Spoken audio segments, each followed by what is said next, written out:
obviously, I think the conversation around here is how to bounce back.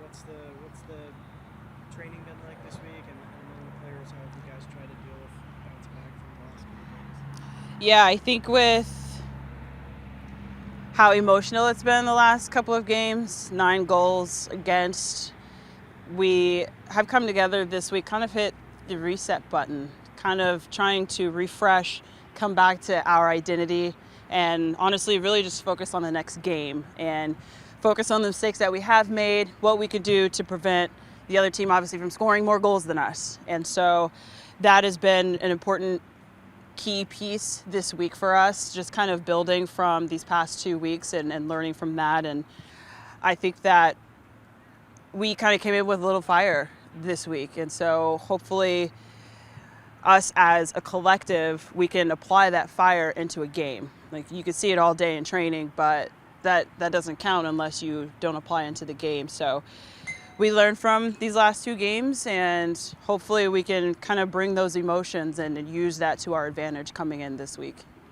As someone who's been in the league, how do you communicate? Like, there are going to be some tough results along here. Obviously, this is now extended quite a bit, but how do you use that experience of being through the rough and tumble end of your set to talk to some of the others? Yeah, they just have to realize, and this is kind of what I'm here for, like obviously with my role and my experience, is realizing that these things happen. We're a new club.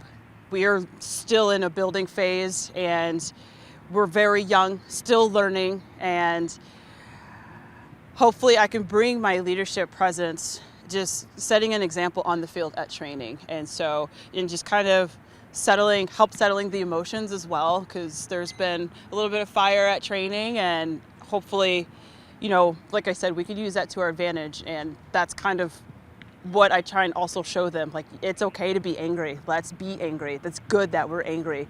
So can we use that into the game? Like, let's be angry at the other team as if they're the ones, who are making the mistakes. Let's use that to our advantage. So I'm just trying to bring my leadership presence to try and help settle these emotions and use them as fuel pretty much.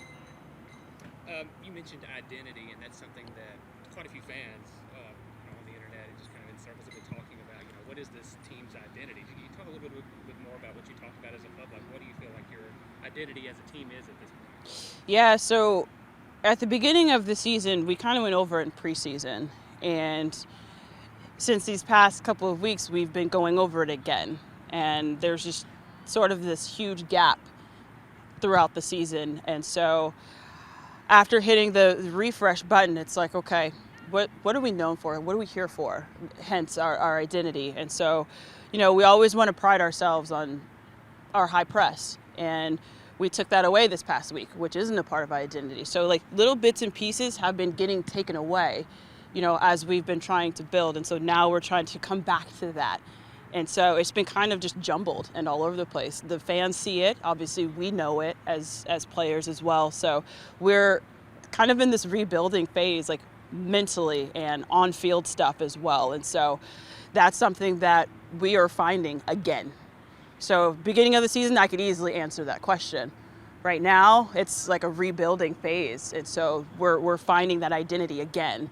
And sometimes you just have to do that as a program. And so hopefully we're just going to move in the right direction and really find our identity these last few games and kind of use this momentum right now into the following season.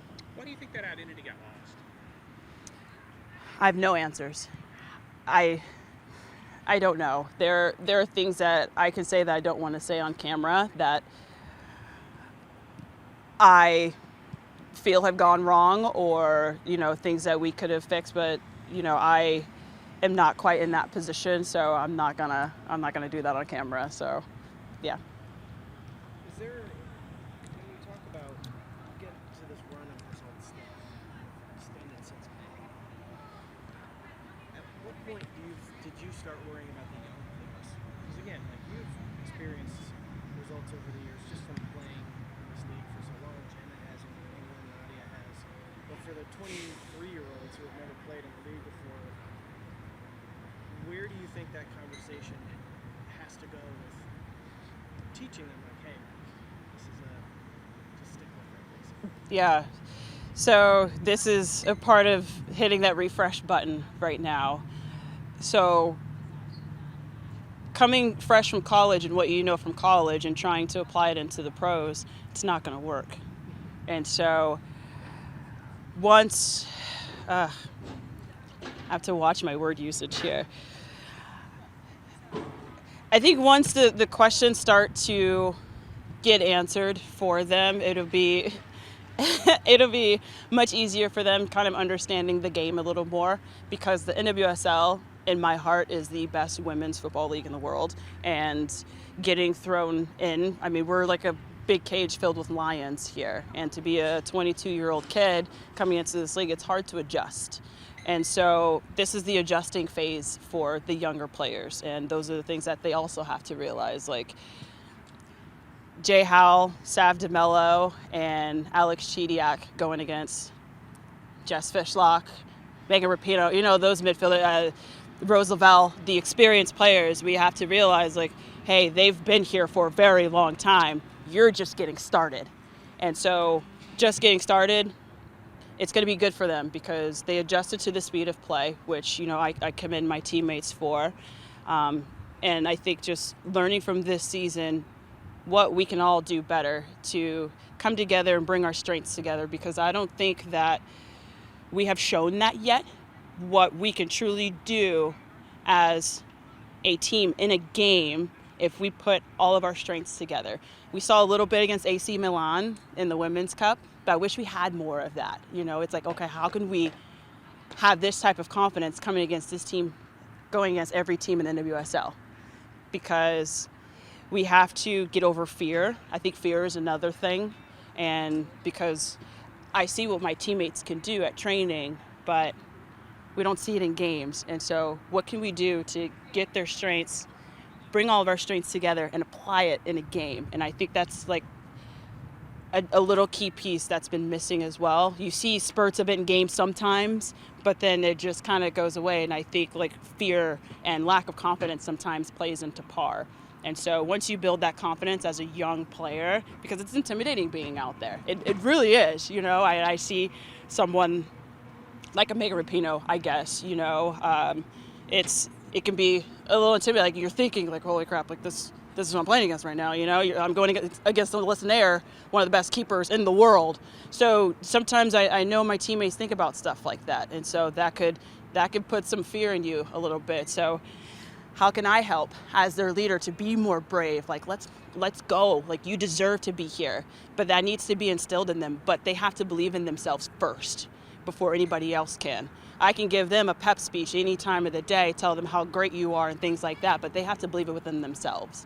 So I think that belief is what we've kind of lacked this year. And I want to help them as their leader apply their strengths into the game, because we can hang with these teams. You see, obviously, we've tied a bunch of times. Like, we can hang in these games with these teams, but what can we do to do more?